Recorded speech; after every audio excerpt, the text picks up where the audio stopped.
அந்த வாகனங்களை இயக்குபவர்களாக இருக்கலாம்.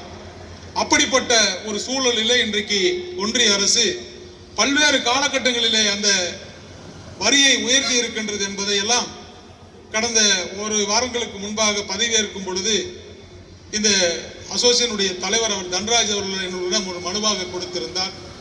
அதை ஒன்றிய அமைச்சர் மரியாதைக்குரிய மாண்புமிகு அமைச்சர் அவர்களிடம் நிதின் கட்கரியிடம் அன்றைக்கு சென்று நேரம் கேட்கும் பொழுது அன்றைக்கு அவர் அந்த அறையிலே இல்லை. இருந்தாலும் வருகின்ற திங்கட்கிழமை அன்று எனக்கு ஒரு அப்பாயின்மெண்டை கொடுத்திருக்கின்றார்கள். இதுபோல பல்வேறு தரப்பட்ட பிரச்சனைகள் நமக்கு இன்றைக்கு இருந்து கொண்டிருக்கின்றது. அதையெல்லாம் நாம் ஒன்றிய அரசின் மூலமாக கோரிக்கைகளை நீங்கள் வைத்திருக்கிறீர்கள். நீங்கள் வாக்களித்து என்னை வெற்றி பெற செய்து நான் ஏதோ இந்த பகுதியில் இருந்து கொண்டு அரசியல் செய்வதற்காக நான் வரவில்லை.